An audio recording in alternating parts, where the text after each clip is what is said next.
Hello everyone, আসসালামু আলাইকুম। আশা করছি সবাই ভালো আছেন। আমরা আলহামদুলিল্লাহ মোটামুটি ভালো আছি। আজকে আমাদের গুলশান এসএসএল ক্লাবে চলে আসছি। তো এই ক্লাবে রেনেসা এই প্রথম আসছে। তো এর আগে ক্লাবে গিয়েছিল তখন সে ৯ বছর আগে। তো এই নতুন ক্লাবটায় সে আর আসেনি। যেহেতু দেশেও আসেনি, সে কারণে ক্লাবে আসা হয়নি।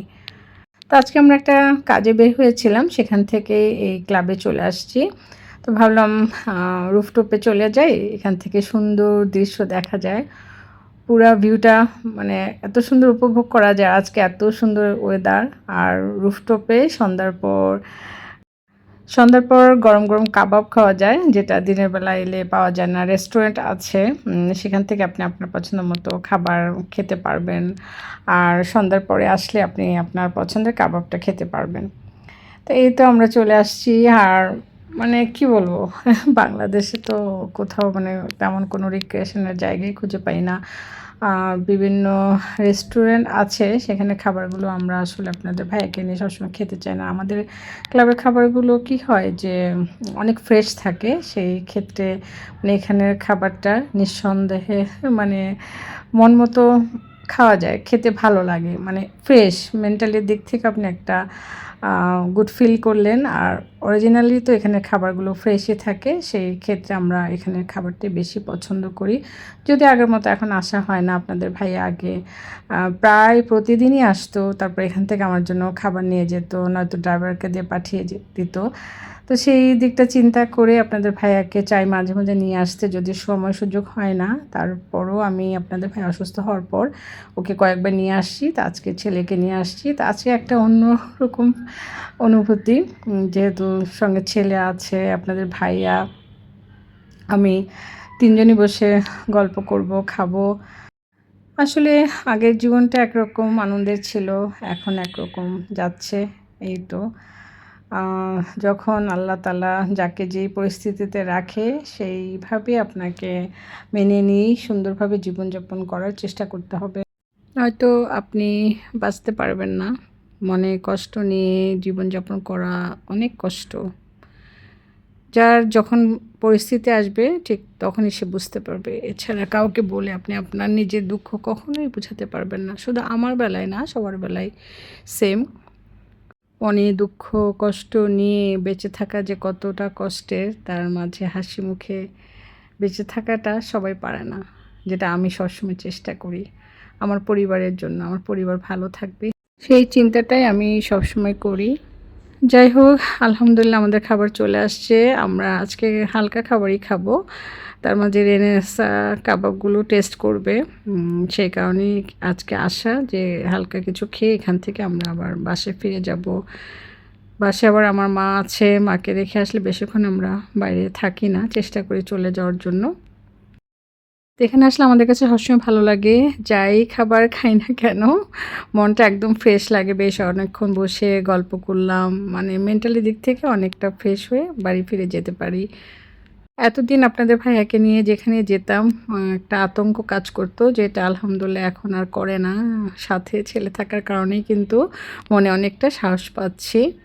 তবে সমস্ত চিন্তাভাবনা আমাকে করতে হয়। আমি মানে আমার চিন্তাভাবনাটা এখন আমি আমার ছেলেদের সঙ্গে শেয়ার করি। তবে সব কথা তো আর ওদের সাথে শেয়ার করতে পারি না। ওরা তো এখনও আসলে ওরকম সব কিছু বুঝতে পারে না। আর বুঝবেই বা কীভাবে? ওরা তো ওদের জীবন এখন শুরুই করেনি। তো যাই হোক, যত মনের কষ্টের কথা বলবো ততই মন খারাপ হতে থাকবে।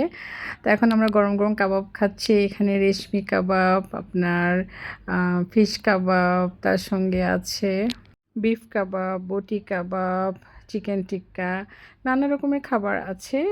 যখন যেটা আমাদের ভালো লাগে সেটাই খেয়ে থাকি। তো বরাবরই আমাদের সবার রাইস আইটেমের চেয়ে কাবাব আইটেম আমাদের বেশি পছন্দ। তো এখানে কাবাবগুলো অনেক জুসি, সে কারণেই বেশি টেস্ট লাগে। আমরা বাটার নান, প্লেন নান, গার্লিক নান আর রুমালি রুটি নিয়েছি। তার সঙ্গে আমি আর আমার ছেলে ড্রিঙ্কস নিয়েছি। তো আমার ছেলে কোক নিয়েছে আর আমি ফান্টা, ঠান্ডা ঠান্ডা ফান্টা আমার অনেক প্রিয়। আর আপনাদের ভাইয়াকে মিক্সড জুস দিয়েছি। তো বড় ছেলেকে নিয়ে আপনাদের ভাইয়া আমি একসঙ্গে খাওয়া-দাওয়া করছি। তবে মা-বাবার মন বলে কথা। যখনই আমরা কিছু খাওয়া-দাওয়া করি তখনই কিন্তু আমার আরও ২ ছেলেমেয়ের কথা মনে পড়ে। আমার মেজো ছেলে আর একমাত্র মেয়ে লাইবা। তো আসলে জীবন অনেক কঠিন, যেটা আপনাদের ভাইয়া সুস্থ থাকতে একেবারেই বুঝতে পারিনি। অনেক কিছু ফিল করতাম না। এখন মানে বাস্তবটাকে আমি মেনেও নিতে পারছি না। মানে কি বলবো? যে মনটা জানি কেমন হয়ে গেছে। মনে হয় যে আমার সব ছেলেমেয়ে নিয়ে যদি আমি একসঙ্গে থাকতে পারতাম, তাহলে হয়তো অনেক ভালো লাগতো।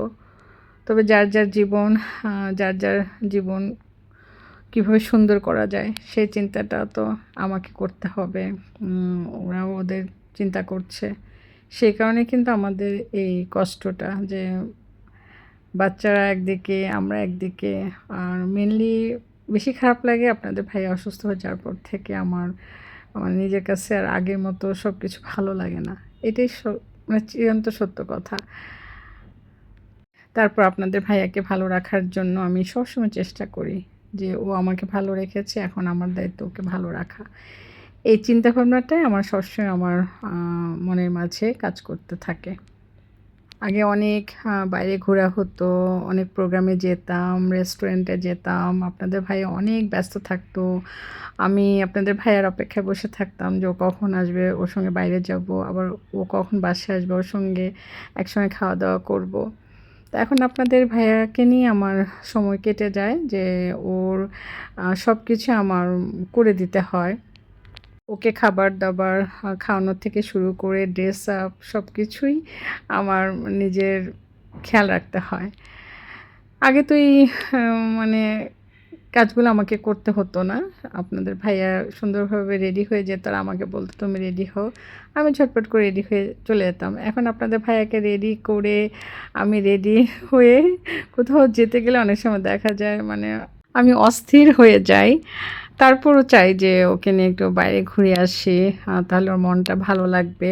তা আসলে যখন বের হয়ে কোথাও আসি তখন অনেক ভালো লাগে।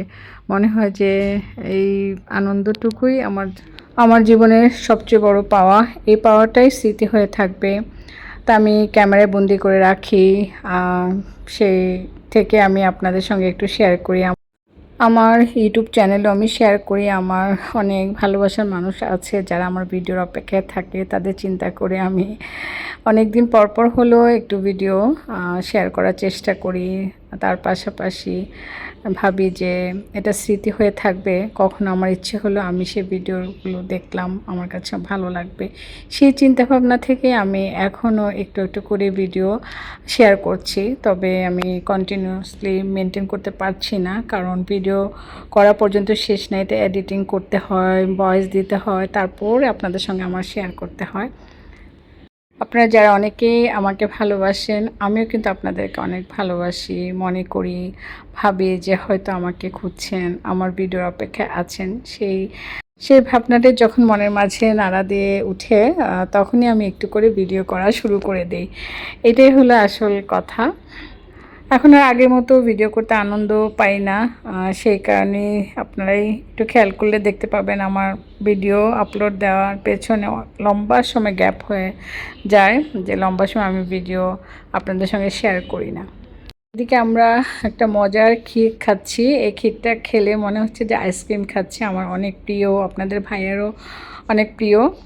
এটা আমরা দুজন সবসময় খেতাম। তো আজকে রেনেসাকে টেস্ট করালাম। আর পাশাপাশি আমি আমার মায়ের জন্য একটু করে খাবার নিয়ে নিলাম।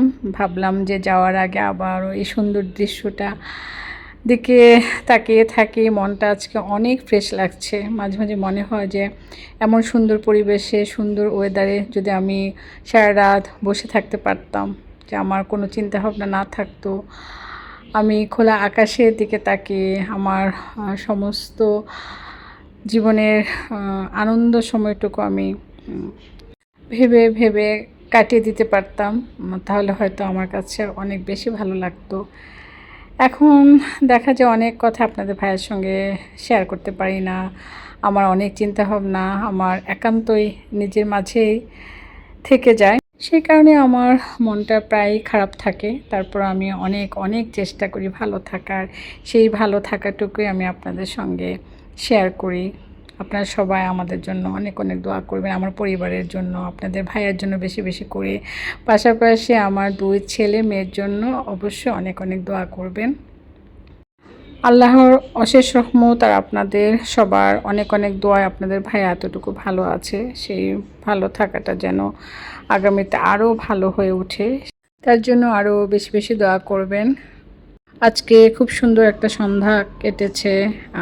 আগামীতে আবারও এমন সুন্দর সন্ধ্যা পাবো কিনা জানা নেই। তো এখন আসলে সুন্দর কোনো কিছু ভাবতেই ভয় হয়। তারপরও সবশেষে বলবো আলহামদুলিল্লাহ, আল্লাহর কাছে অনেক অনেক শুকরিয়া। আল্লাহ আমাদেরকে অনেক অনেক ভালো রেখেছেন। তো আজকের মতো আপনাদের কাছ থেকে বিদায় নিয়ে নিচ্ছি। সবাই সুস্থ সুন্দর থাকবেন, আমাদের জন্য দোয়া করবেন। আবারও দেখা হবে, কথা হবে। আল্লাহ হাফেজ।